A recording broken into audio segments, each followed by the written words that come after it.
Vivimos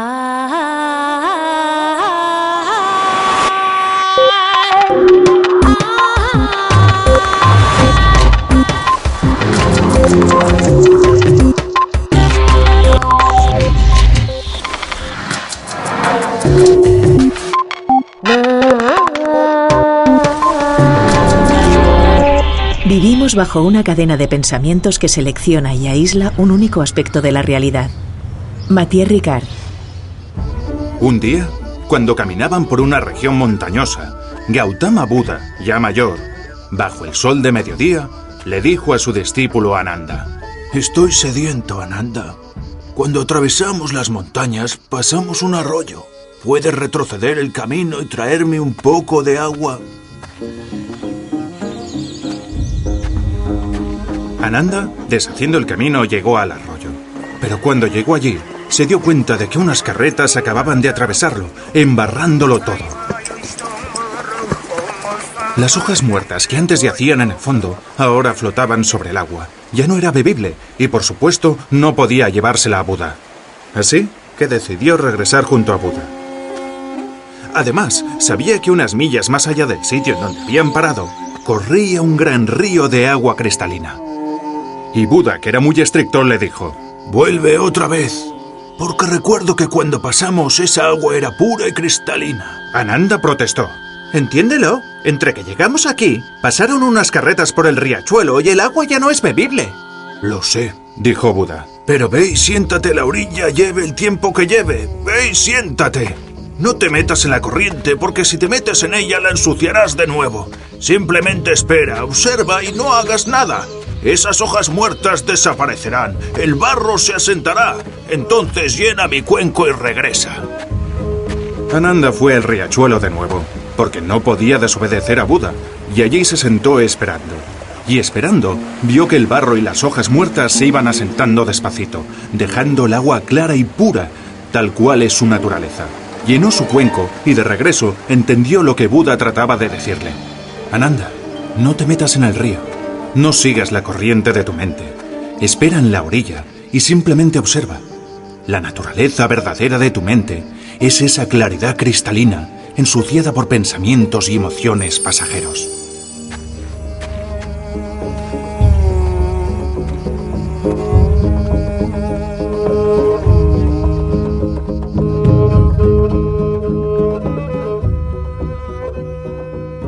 Hoy Redes se acerca al estudio de la compasión desde el lado de la ciencia, por una parte, y desde el lado de la contemplación tan ejercitada por los budistas, por los monjes budistas que llevan siglos utilizando esta técnica de la meditación.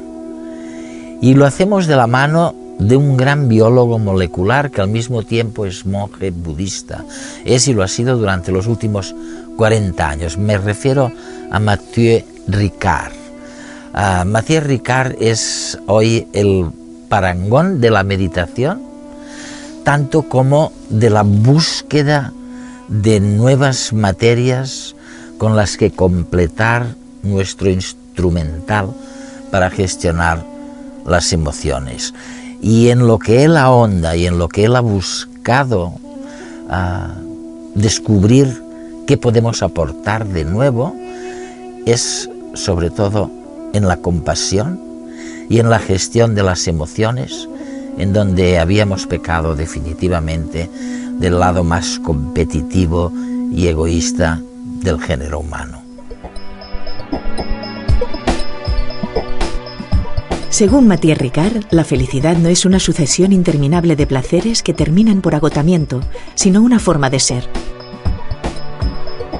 Y si es así, ¿no deberían nuestros hijos aprender en el colegio a ser felices y también a ser buenos? ¿No es acaso lo que desea cualquier madre o padre de hoy en día? Para permitir aflorar la compasión y la naturaleza buena que todo ser humano lleva dentro, la ciencia está descubriendo los beneficios de la meditación. Aprender a meditar puede ayudarnos a convivir con una mente más clara y más hábil a la hora de lidiar con las emociones negativas y fomentar las emociones positivas.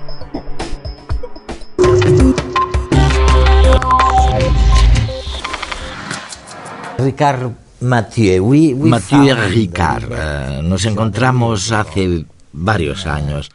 Bueno, tal vez no fuera el principio, pero casi, de este encuentro.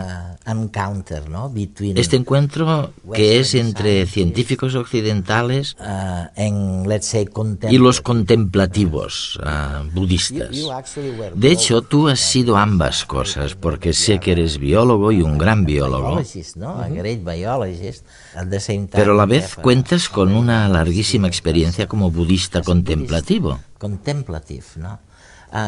¿Hemos obtenido alguna cosa de esta mezcla de dos fuentes de la cultura? Sí. Creo que hay varias cosas nuevas en muchos ámbitos distintos. En el ámbito personal, resulta apasionante formar parte de una investigación tan pionera. Creo que la neurociencia contemplativa está en plena edad de oro.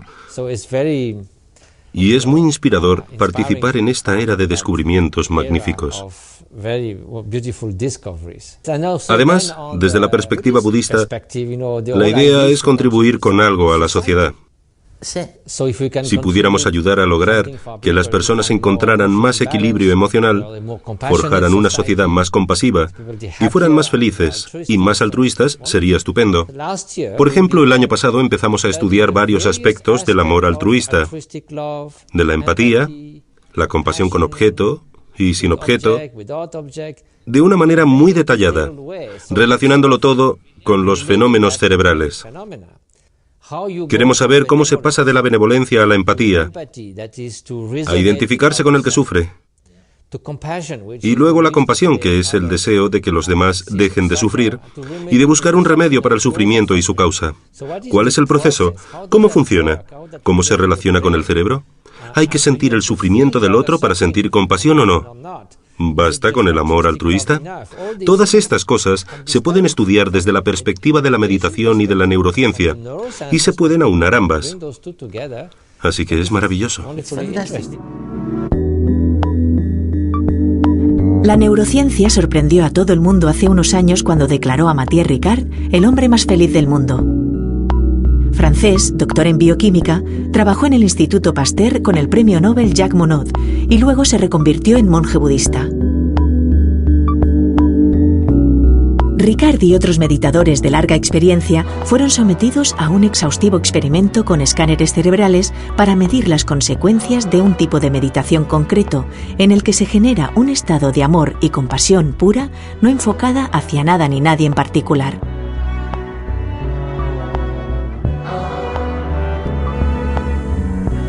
Los resultados mostraron niveles por encima de lo conocido hasta entonces de emoción positiva en el córtex prefrontal izquierdo del cerebro, mientras que la actividad del lóbulo derecho, justo en el área relacionada con la depresión, disminuía, como si la compasión fuera un buen antídoto contra la depresión. Y también disminuía la actividad de la amígdala, relacionada con el miedo y la ira.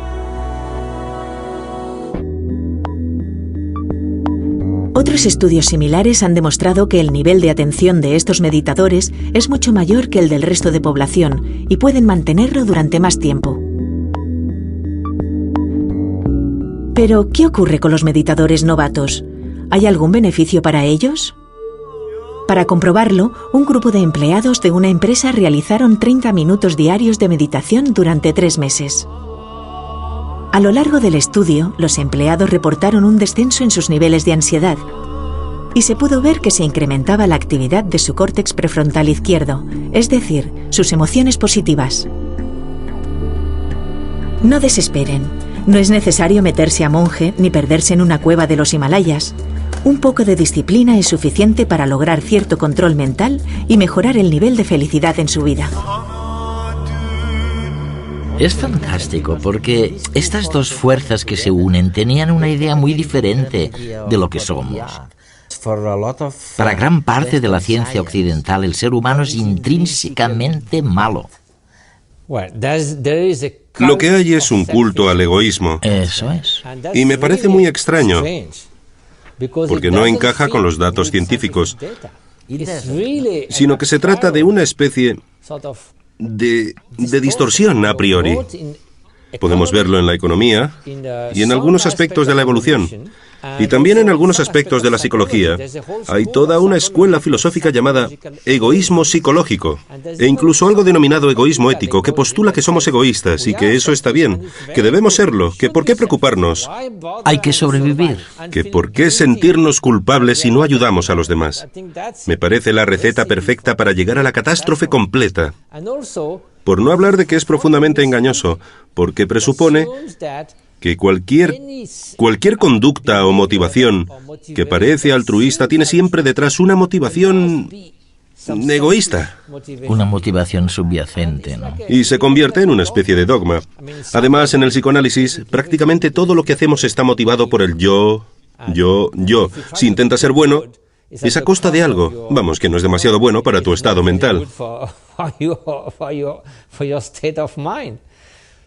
Esta negación del lado bueno de la naturaleza humana me parece terrible. Y es que cualquiera con sentido común vería que los datos sociológicos demuestran que el altruismo verdadero existe.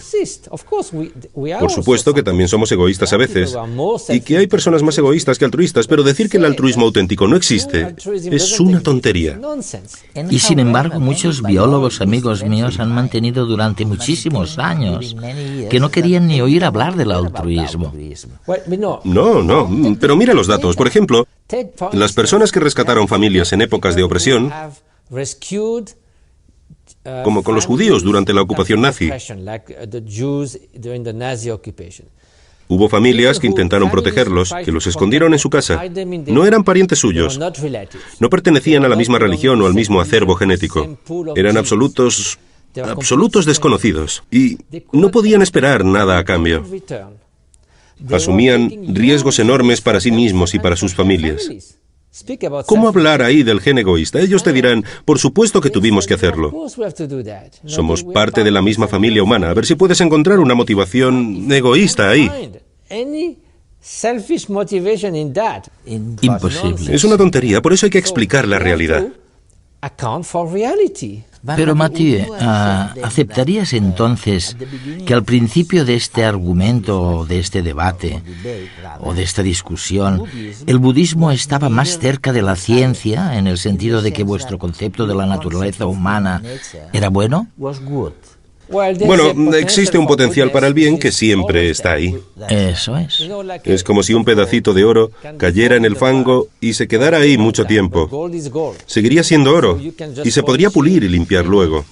En cambio, si fuera un trozo de caliza, ya podrías pulirlo durante 100 años que seguiría sin convertirse en oro. Esto no es ingenuo. No es otro tipo de dogma. Se basa en la comprensión de cómo funciona la conciencia. En el budismo lo llamamos el aspecto luminoso de la mente. Evidentemente, es solo una metáfora. La mente no brilla en la oscuridad, pero ¿por qué hablamos de luz? Pues porque es como una antorcha con la que se enfocan varias cosas. La luz no se ve modificada por lo que ilumina. Si ilumina un montón de basura, no se vuelve sucia. Si ilumina un montón de oro, no se vuelve más cara. La naturaleza básica de la conciencia permite muchos contenidos distintos: el odio, el amor, los celos, el júbilo, todo. Pero la conciencia es la misma. Son conceptos mentales que se deben a muchas causas y condiciones, pero la naturaleza fundamental de la conciencia no está determinada. Tiene el potencial de ir en cualquier dirección. La idea es que, incluso de un modo experimental, si miramos la mente, la conciencia básica está detrás de cada pensamiento, de cada emoción. Siempre está ahí y no está condicionada. Somos conscientes y eso permite la transformación de la mente.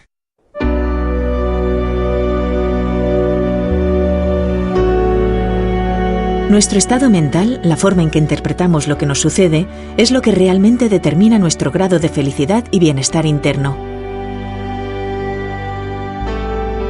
Pensamos que ese tumulto de emociones y pensamientos que nos acosan a diario nos son propios, que son la naturaleza misma de la mente. Cada imagen es un estado mental que se sucede uno a otro de manera casi ininterrumpida. Creemos que esa sucesión de imágenes, hermosas, dolorosas o diabólicas, forman parte de nuestra naturaleza intrínseca. Sin embargo, para los budistas, esas imágenes, las emociones y los pensamientos son proyectados en nuestra pantalla cerebral, pero no pertenecen a la mente, no son parte suya.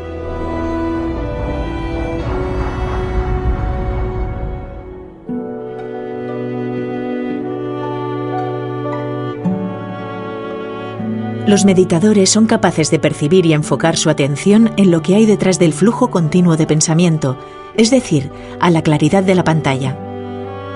A esto lo denominan el aspecto luminoso de la mente o conciencia pura, en donde yace la capacidad de conocer. Subestimamos la capacidad que tenemos de transformar nuestra mente. Sin embargo, entrenarnos en fijar nuestra atención en dicha claridad nos ayuda a lograr un estado de ecuanimidad o imparcialidad interna que evita que nuestras emociones y pensamientos nos arrasen. Si conseguimos modificar nuestra mente, podemos cambiar nuestro mundo interior. Una tarea más fácil y más a nuestro alcance que el cambiar las circunstancias externas del mundo en que vivimos. Has estado contemplando como budista y como científico, que has sido siempre, durante más de 20 años, ¿no? ¿En el Tíbet? 40 años, sí. 40 años, sí. Increíble. Tras 40 años, ¿cuáles crees que son las cosas de las que nosotros, en el resto del mundo, nos podemos beneficiar más según tu investigación y tu experiencia concreta? Creo que es importante conseguir la libertad interior de este proceso mental de odio, celos, arrogancia, deseo obsesivo, con el altruismo y compasión que surgen de esa libertad. Me parece que esto es lo que la humanidad necesita por encima de todo. Necesitamos una sociedad más compasiva. Ahora somos interdependientes, así que, si no cooperamos, todos seremos perdedores. ¿Y a qué nos referimos por sociedad compasiva? Nos referimos a una en la que tengamos consideración por los demás. Nos preocupemos por el prójimo. Mira la economía.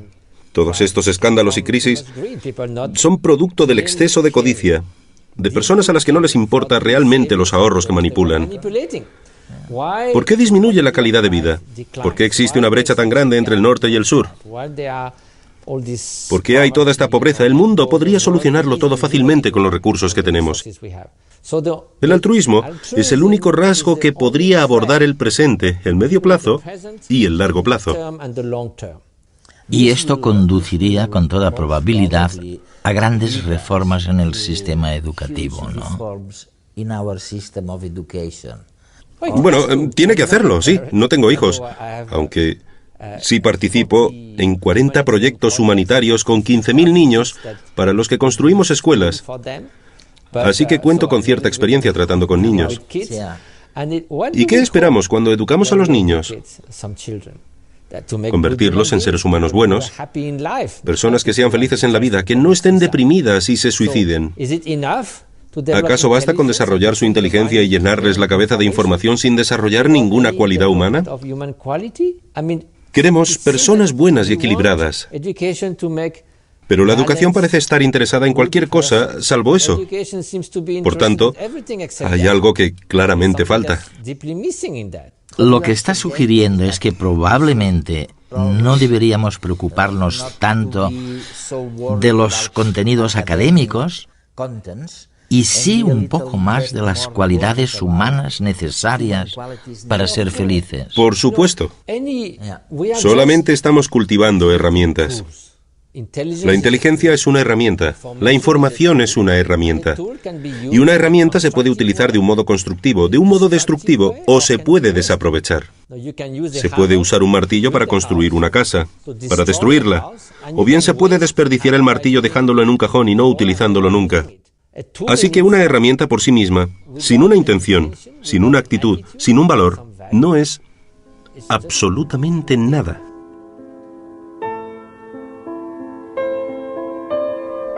Tal vez sea la compasión la emoción que nos hace más humanos.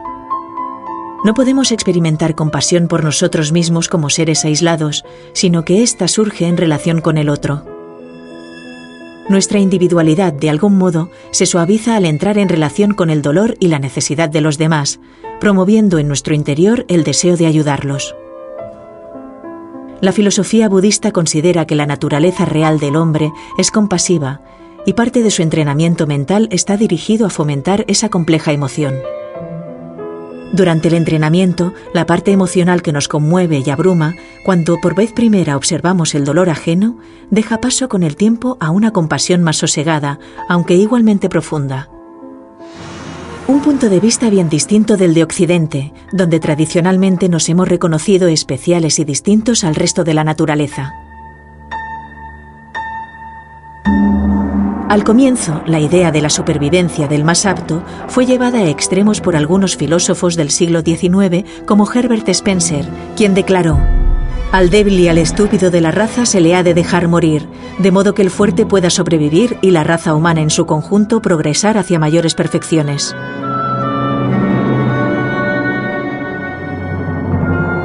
Afortunadamente, pronto se retomó el sentido común, y nadie duda ahora de que el hombre pueda alzarse por encima de esa lucha por sobrevivir, y que los comportamientos altruistas tienen cabida en la naturaleza. Gracias a los avances científicos vivimos más y en mejores condiciones, a pesar de que algunas aplicaciones de la ciencia hayan tenido fines menos nobles. El estudio de las emociones positivas como la compasión es muy reciente y cada día va en aumento.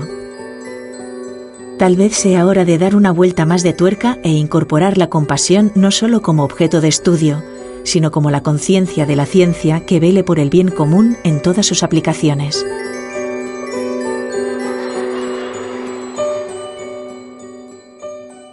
¿Te puedo pedir un consejo?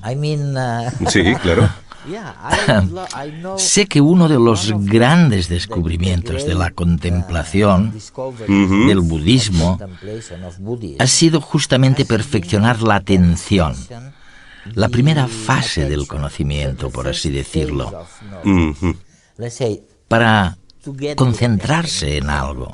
¿Cómo puedo mejorar mi proceso de atención? Es cierto, porque incluso si uno quiere cultivar el altruismo, con la mente siempre distraída, no podrá cultivar nada. La mente se dispersa aquí y allá. Incluso si estamos sentados, nuestra mente puede ser como la de un mono inquieto. Un mono inquieto que va de un lado a otro. Las neuronas se ponen a hablar entre sí, a cotillear. Eso es. Y en realidad necesitamos una mente un poco más calmada, con más claridad y más estabilidad. Si no es así, no podremos hacer nada. En caso contrario, es como si tuviéramos un martillo, pero nos temblara la mano todo el rato. Por eso es necesario, de alguna manera, utilizar un objeto de concentración para estabilizar la mente. Te puedes concentrar en cualquier cosa. Un objeto, una flor, una imagen mental.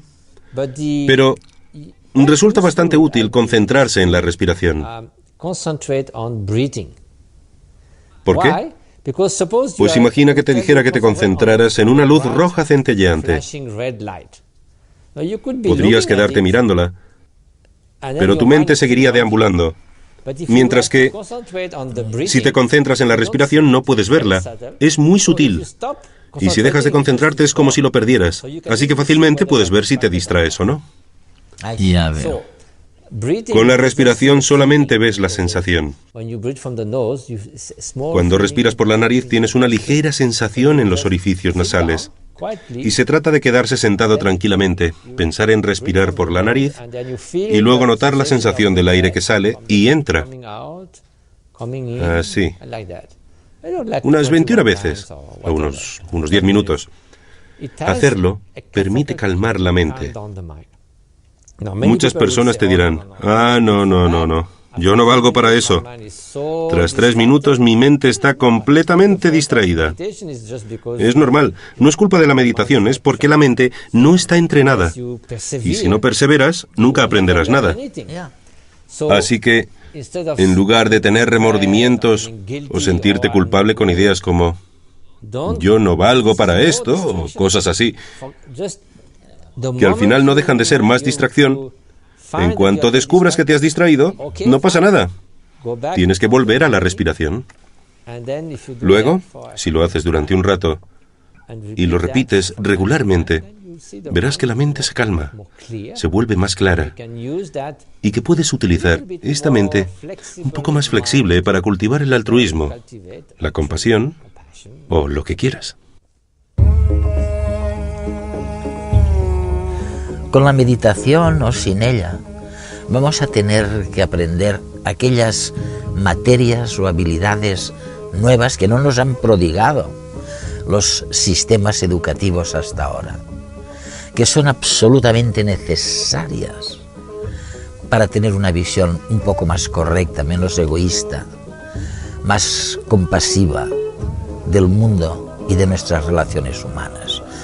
Mathieu Ricard se ha referido sobre todo a temas como el de la focalización de la atención, el saber trabajar en equipo de manera cooperativa en lugar de solo competitiva, el solucionar conflictos de manera mucho más innovadora y, en definitiva, de mirar a la naturaleza con mayor transparencia, con mayor claridad. Es igual que el deportista que ha entrenado su cuerpo para hacer determinadas cosas. De la misma manera, nosotros tenemos que entrenar la mente para conseguir los objetivos que nos proponemos. Además de meditar sobre la compasión, hemos de llevarla a la acción. Mathieu Ricard.